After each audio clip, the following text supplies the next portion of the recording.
Well, welcome to Real Flix Reviews, or like a book club for people like reading. This month they're doing Pick Anything, so we're doing the movie Oh Brother, Where Art Thou, and we're doing A Fish Called Wanda. This week we Super. this week we have Jonathan Charney, James Stevens, Ryan Preston. And the old guy. And Ryan's in the background. You can't see him, but we can hear him. He's the disembodied voice. For some reason. I waved, just for the record.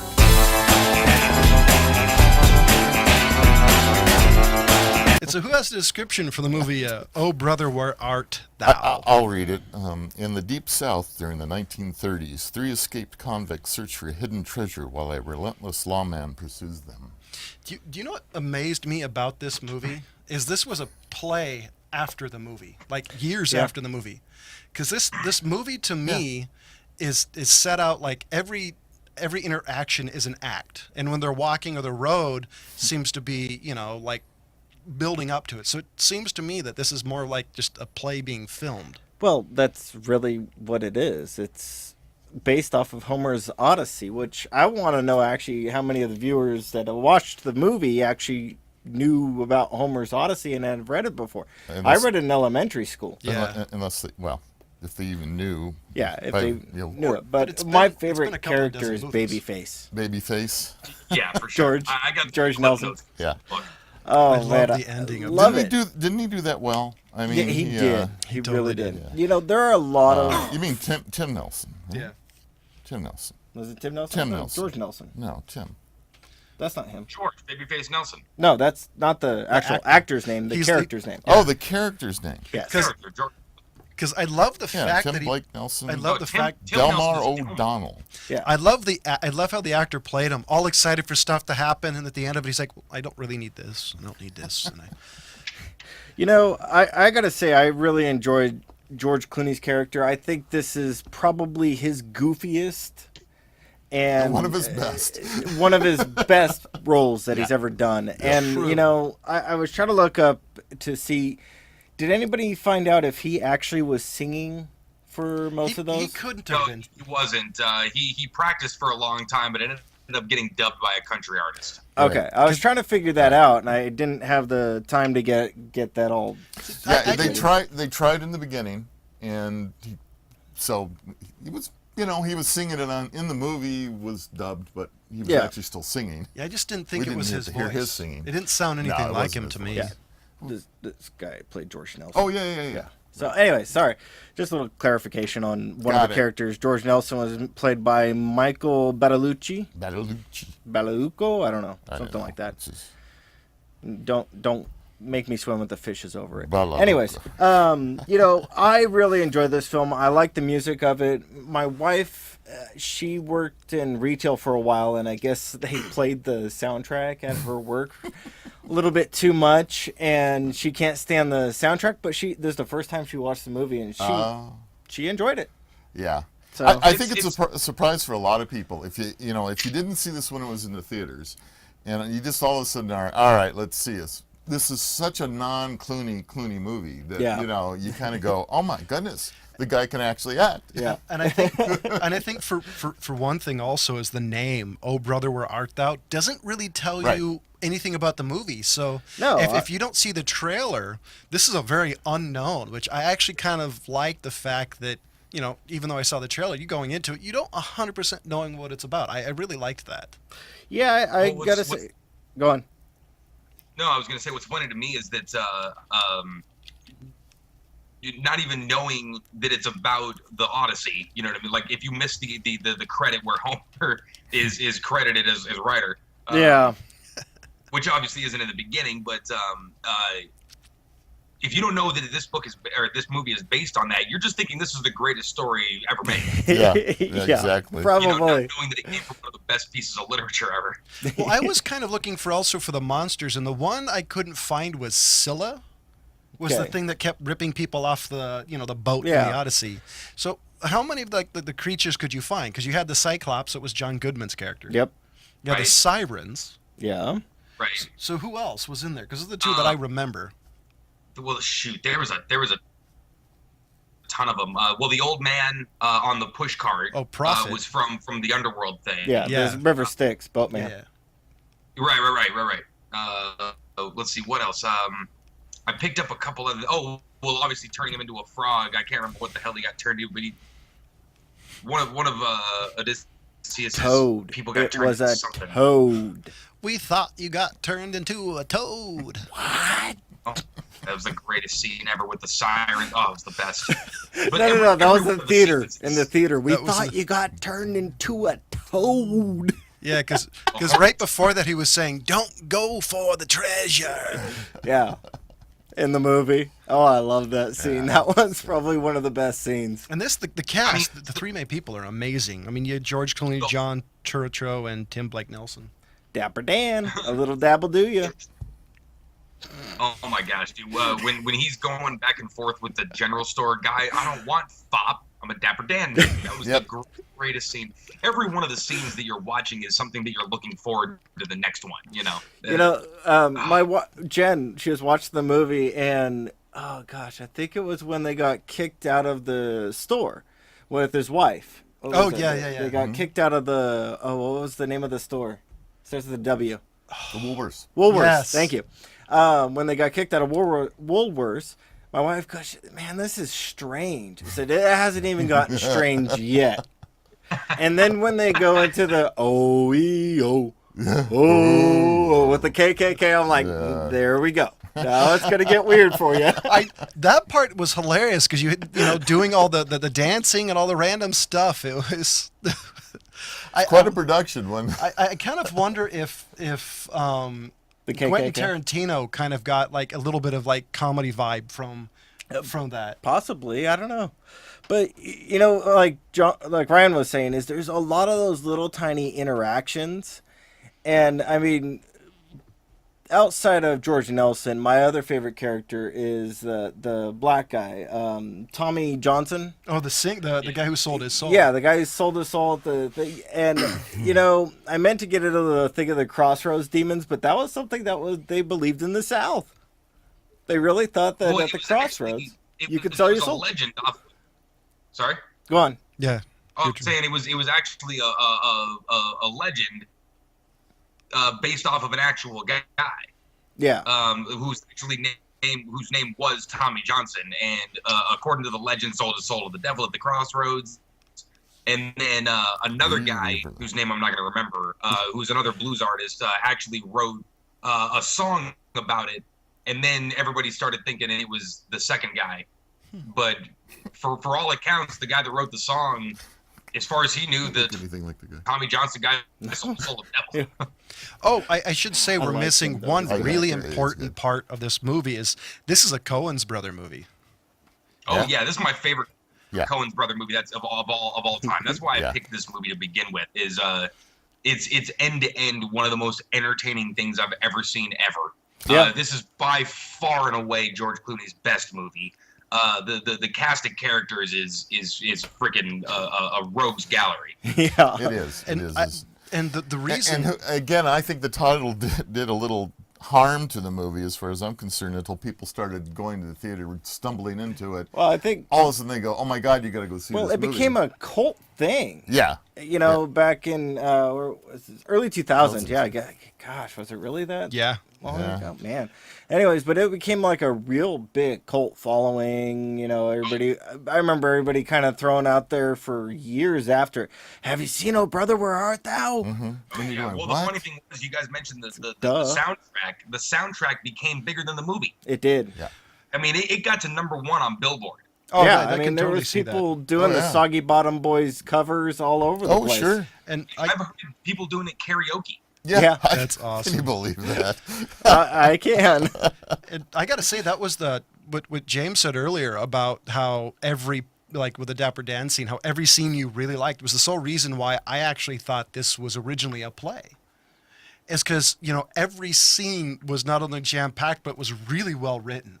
There wasn't a wasted moment in any of the scenes, or even a scene that I thought was, oh, this is stupid, this has nothing to do. Every little bit, every tad bit of detail, even the Dapper Dan cans had a reason for being there, Yeah. which I'm always amazed about that. Yeah. About the third time George Clooney said, "Shit, we're in a tight spot."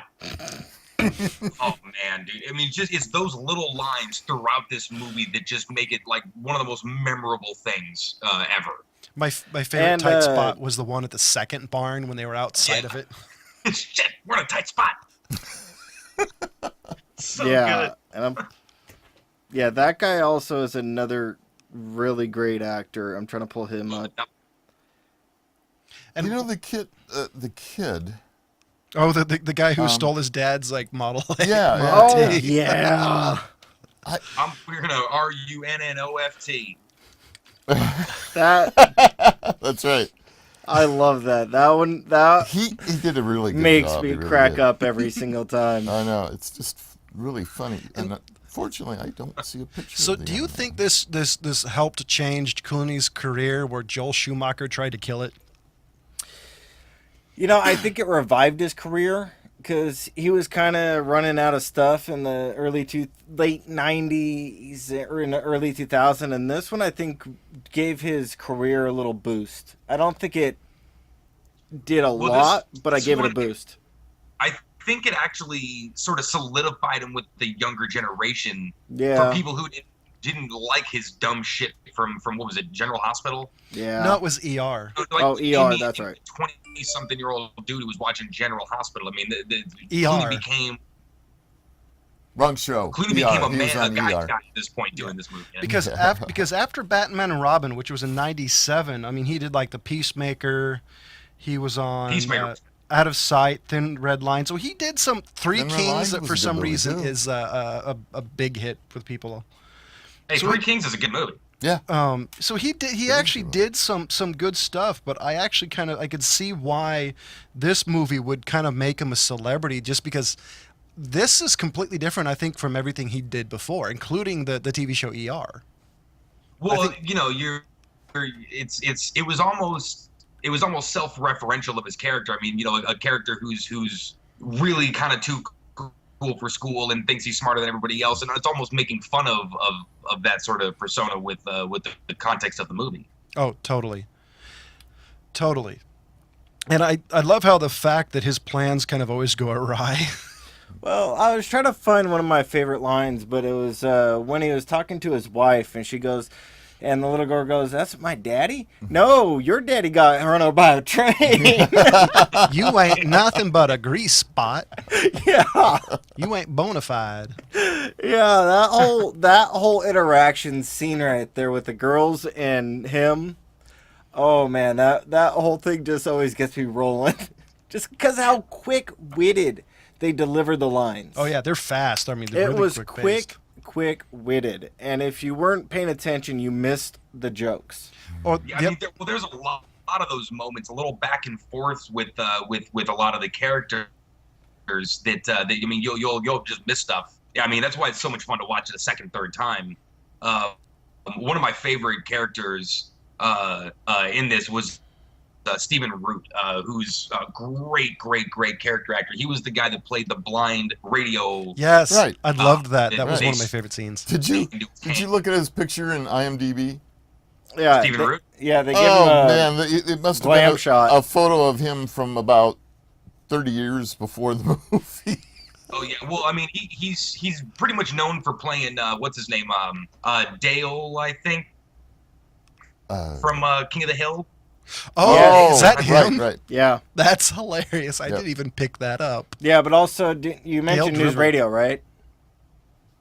No, I didn't. I was about to. News Radio. Okay. He was the head of the station and one of the funniest sitcoms. Really? it Oh, was. he's the boss in News. Wow. Yeah, go back and Right. look at, if you guys haven't watched that show, audience members out there, wow.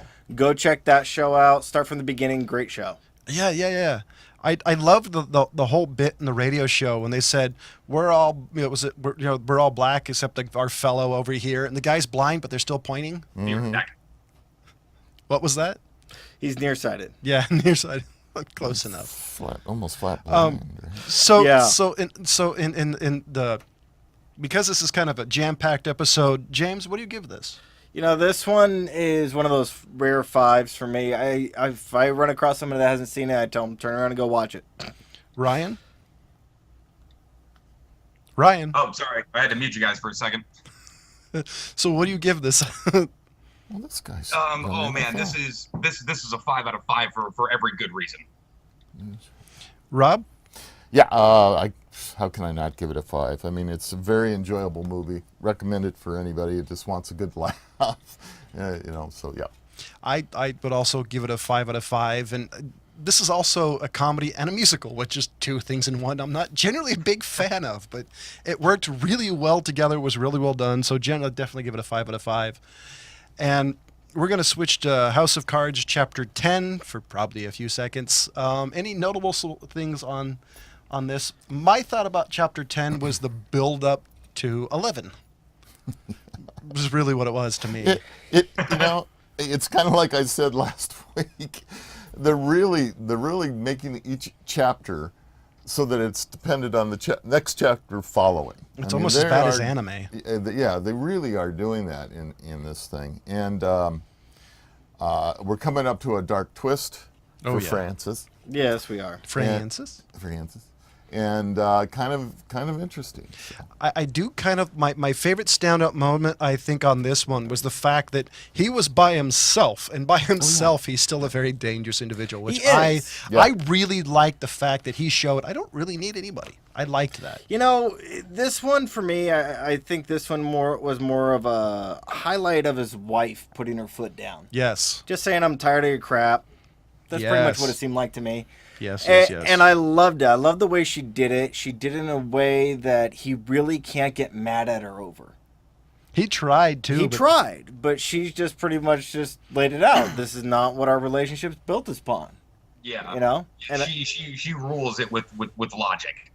Yeah. Which is what he's kind of all about. Yeah, that's really it. Right. And we'll get into number 11 in just a few moments. And so, thank you, James. So right now we're going to get to A Fish Called Wanda, which is a 1988 classic. And who has the description? I'm assuming it was James. So in London, 4 very different people team up to commit armed robbery, then try to double-cross each other for the loot. So let me tell you a little bit of why I picked this movie. Because John Cleese. Because of a number of things. For one, this is a very underrated movie. It became. Ryan, are you there? We'll have Ryan back in just a few moments. Ryan? Yep. Okay. We thought we lost you again. We want you to be part of the show. You don't have to leave yet. You did lose me. I'm back. Okay. Anyway, it's easy. I saw the movie in the theater, and I thought at the time it was one of the most funniest things I've ever seen. It's more of a modern-day slapstick comedy. It's pretty bad when you have to describe why you find the movie funny. Like the Keystone Cops. But if you were to look at some of the comments made by some of the people that left reviews, some of them are absolutely right on. I mean, Kevin Kline, this is probably one of the funniest roles that man has ever played. He was absolutely hysterical. And but before I say, do you want to introduce some the people on it? Or? Well, the cast was. Because I want to say some like the main characters. Well, John Cleese, obviously, and Jamie Lee Curtis, and Kevin Kline, and Michael Palin. Yeah. Oh, God, Michael Palin was so funny. Wasn't he? He's absolutely hysterical in this movie. And, interesting enough, the stuttering. Yeah. The Association for Stutterers actually gave this movie a thumbs up for doing actually a good job of describing what happens to people that stutter. Well, I read somewhere based on doing this that he got approached by some people that were thrilled, about his portrayal that was so sort of authentic about stuttering, and that Michael Palin ended up creating some institute to help stuttering people. Yeah. It's so, and it's really funny, and for those of you that saw Kevin Kline eating the fish. He didn't really eat the real fish, okay? It was Jello. Because he's scared. No, he probably wanted to. This guy is crazy enough. He said, "I'll eat the real fish. I'll eat the fish." Yeah, and I bet he would. He would have. I think Otto is probably my favorite character on here because I love the fact he's like quoting philosophy and he thinks he's this really smart guy when he's dumb as a box of rocks and. Yeah, he's everything about these 4 characters was a running gag. You know what I mean? My favorite of which, obviously, Michael Palin trying to kill the old lady was so good. But that was probably the best scene in the entire movie. Was anytime that happened. gosh. Yeah, Right. that was an amazing thing. You know, and that's the thing that I really want to point out to people out there is John Cleese, writer, created the story. He even went out and hand-selected the director. Who hadn't directed for he had 24 years. retired. Yeah. And came out of retirement because John Cleese came out and said, please come help. And that's why he's got a credit as a director, because Yes. he did direct a few scenes to help out, but he wanted this director so bad because he thought he was perfect for the Yes. movie. And I think he was it's such a, I mean, this movie really is the little story they could. I mean, it was a really, really small budget. Right. I mean, even at the time, it was minuscule. And they did things that you would see in larger budget sort of Hollywood movies, and this thing was under $10 million.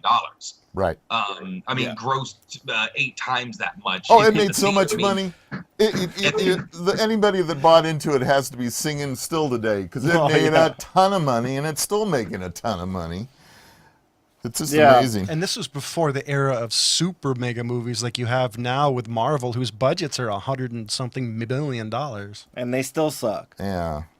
And they, Iron Just Man throwing 3, it out there. I'm talking to you. but anyway. Anyways, but Did you know that guy? There was a person in the movie theater who actually laughed so hard and so much about the scene where he stuck the we call them French fries, or the French chips fries up the nose? up the Yeah. nose, that the guy laughed so much on the scene because it reminded him of something that he did as a kid, that he actually had a heart attack and died in the theater. Oh, jeez. laughed himself to death. Laughed So himself to death. Was there any scenes in this movie that you guys really liked? Like for me, it was the dog scene where the guy kept trying to kill this old lady. He killed all 3 of her dogs, and she finally died. And I love the fact that he was such an animal lover that he showed up to the dog funeral. Yeah. And the other scene was the ending scene where he got ran over by the world's slowest vehicle. And survived, though. And not only that, he survived to be on the plane. Yeah. And then who knows Not where he only is. that, according to the what happened afterwards, survived falling off the wing of said plane. The guy All right. couldn't, you couldn't I kill would him. not leave it to John Cleese to not think of that. Yeah. Yeah, it's worth pointing out. Well, one thing first, actually. My favorite part, John, you brought up. What do you call it? The scene where he's getting run over by the steamroller. But he's having an exchange, but just before that with John Cleese, and he's saying like, "You guys hate winners." That's what it is. He's like, "Oh, well, what about North Vietnam?" He's like, "What? That was a tie." lousy." That was a tie. That was the greatest line ever. Oh, So, you now- just There's a remind- lot, fortunately, there's a number of lines in Now, this I want movie to that are point out good something for people out there. Okay, now, A Fish Called Wanda was the exact same year that Who Framed Roger Rabbit was released. Now, what scenes do they have that seem similar? Anybody? Being run over by a steamroller. Steamroller. Oh, okay. Come on. Yeah, that's ironic. You both fail. You and Ryan fail. I was going to Yeah. say the other scene I really liked was when he went to John Cleese's house and he was singing like, was it the Yes, German? that the was my German favorite anthem? scene when the family walks right in. And the lady had to come up with the suckling baby in her arms too. It's like, wow. Yeah, Really? they had a more wholesome looking family. Yes. You know what's funny is this is there's 2 movies where these 4 characters have actually been in the same movie together. About a decade after doing this one, they did a movie called Fierce Creatures, where they were working in a zoo, and Kevin Kline also sort of playing, I think, the managerial bad guy, if I remember right. But yeah, Michael Palin, John Cleese, Jamie Lee Curtis, and Kevin Kline had to reprise their work together just because I think they had so much fun doing this. Oh, they had to. They had to have a ball. I'm One of the surprised the things movie got made. 'cause they're Jamie Lee laughing. Curtis is quoted as saying that during the Sex scene. yeah, okay. Oh, yes. The faces that Kevin Kline was making, they couldn't get through the scene. She was just dying from laughter at his orgasm scene, and she couldn't keep it together. And she so- covered her face with a pillow. yeah. Tried to do a chief there and smuggle It was pretty funny. kill herself there. So like I said, because of the shortness of this episode and the jam packed of it. James, what do you give this movie?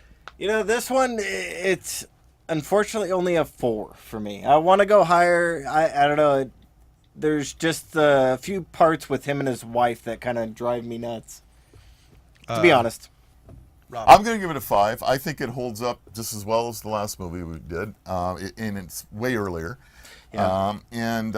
I think this was the start of a lot of comedy movies in the how they were going to take them and how far they were willing to push things. You got to remember, this is 1988, and some of the stuff that they were doing, some of the stuff that John Klein did, and things like that, weren't seen before. I mean, this stuff wasn't appropriate, and they broke some boundaries with this one. So I definitely think for being innovative and breaking, leading the way for many other actors in movies, I'm going to give this a 5.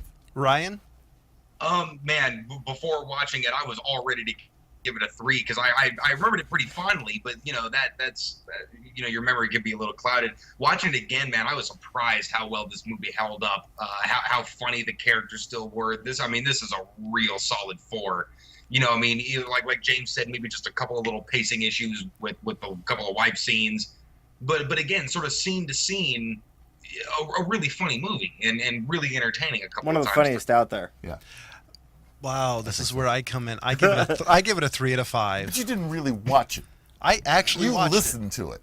I watched it. You listened to it? No, I actually watched it. I've seen it twice, more or less. You watched it in the side of your glasses? Okay. And just my biggest problem, honestly, is because I'm just not a giant fan of comedies. Unfortunately, I'm really not. So that is definitely something that goes against it, and I'll be honest. Pretty much, I only really like the scene at the end and the scene with the dogs. There were bits and pieces I loved. But overall, for me, it's a 3 out of 5. But I think it's just because rarely ever do I laugh at comedies. So Okay. I do think that's more. He loves Jim Carrey. I'm gonna go ahead and announce to the class right now that I hate cats and will therefore not enjoy movies with cats in them. You didn't like the Aristocrats? Oh. Hell's no. Wait, the Aristocrats or the Aristocats? Which one of those I liked? Wait, that's even more. Well, hey, if you don't like cats, you don't like cats. Gonna get a lot of cat ladies mad at you. So. Good. So I want to start this House of Cards episode off. Okay, now he was right, ladies and gentlemen. I made predictions, and what did I keep on saying? How long until he does what? Gets his hands dirty. Well, dun dun dun. My question: did he wipe off the bottle? No. I didn't think James so. is going to be paying attention to that. He didn't wipe off the bottle. He didn't wipe off the door. He didn't wipe off the button that he pushed. He wiped off the door. That was the last scene of him walking out. Not everything he touched. So the question not is, everything he touched. You're right. I mean, it was probably CSI wise. That was a poor. Not even CSI. That's a detective with a little brush. Yeah. But anyway. besides getting a little too pedantic, even for us, do you think that's gonna affect later episodes? You think it'll come back at him? Yeah, that's what I'm wondering. Okay, because do you think he's it's going to become vice him, president, or do you think it's going to come back at him? Yeah, because I think it's going to come back to I him, think and it he's will going to be come vice back president. at him because on top of that, another big issue. Even if he's wearing a hat when he walks out, they had video cameras of you driving in with him in the passenger seat. Mm-hmm. Move him to the driver's seat, you idiot. Moving on. Well, I was going to say not necessarily. He could have he could come up with a reasonable excuse for that. We'll see. Anyways, yes, he could have, but he's walking out. Because I do think probably not this season, maybe the second or third or fourth or however many there are. I bet it's going to come back to haunt him. Yeah. But, I'm a little bit disappointed that it's going that route. But there really wasn't another way they could really go and keep viewers. Oh, yeah. Oh, by the way, I started to think of, if they're here already, this is going to get worse before it gets better. I don't think that. I mean, this is a line that he crossed that he's now going to be a little more comfortable crossing the next time. But what makes you think that he hasn't crossed it before? Yeah, Dog killer. Now, that's a good question because there's really nothing about his personality that thinks. He's new at this, you know. Yeah, there's nothing to He's played insinuate. the game long enough to have you know. Well, what's his good No, I money for don't. if not shit like this?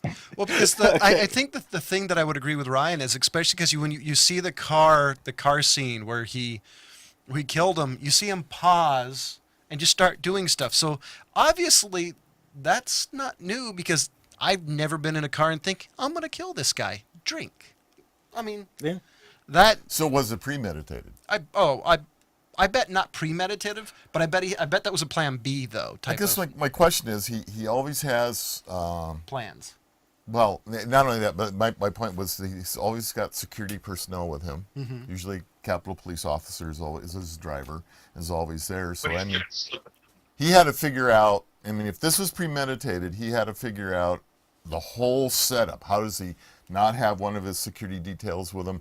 You know, the whole thing. So there was an awful lot of work to set it up to do this. Well, I I haven't- think Unless it was an act of there opportunity. was that episode 3 episodes back where he got the new security guard that Oh, fired yeah. fired with civilians on the road, blah blah blah blah blah. So he what's the term I'm looking for? He vets his security pretty well beforehand, knowing that he can just tell them, you need to go over there Yeah. and don't Yeah. look, and I'm gone. And that security guard's already in his pocket anyways, because he got his job back. Right. But I think the other thing is he could say, because the fact, hey, he's with another senator. You know, I think that's probably what would end up playing off anyways, Yeah. is the fact that this guy's in trouble. I didn't want to bring in anybody else to the, you know. Yeah. But I still think it's going to come back to haunt him. I think there's going to be something, yeah, of course, but we'll see.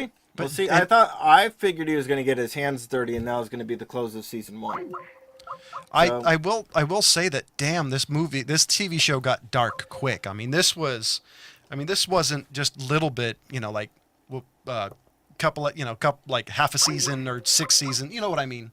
Like some shows it takes a full year. This was 6 episodes or whatnot, or 10 episodes. So this went really crazy. Yeah. And so next week is our theater pick, and because our other partner in crime apparently is having technical problems, Again, we are doing Mad Max. Beyond And, Thunderdome. this time there's no Tina Turner. Thank you. Just Mad Max, people. Just Mad Max. Seriously. And I'm kind of Certainly hoping Master Blaster comes somewhere in there. Just, well, you'll see. He likes him. He's a funny character. It's really the midget on his shoulders I think is funny. True. Wow. So ladies and gentlemen, I gave Let's try to give Ryan the last word. the movie Oh Brother Who Are Out There a 5 out of 5. James gave it a 5. Ryan gave it a 5. Rob gave it a 5. Boring. We all agreed. Another rare one. And here's the one. Ryan makes fun of me for not liking comedies. I gave A Fish Called Wanda a 3 out of 5. James Ryan gave it a 4 out of 5. At least a 4. And Rob gave it a 5 out of 5. I was there. And and because apparently Skype is derailed for the voice without a body. Let's mute it at least, or let's end it without this beep going on in our ear. I know. Ow! This episode really went off the rails. Sorry, Ryan. And for those of you that have stumbled across this review, sorry to you too. Go watch News Radio. Hey, A Fish Called Wanda was really not that good. Come on. It was. So, ladies and gentlemen, as usual, I'll see you next week. Goodbye.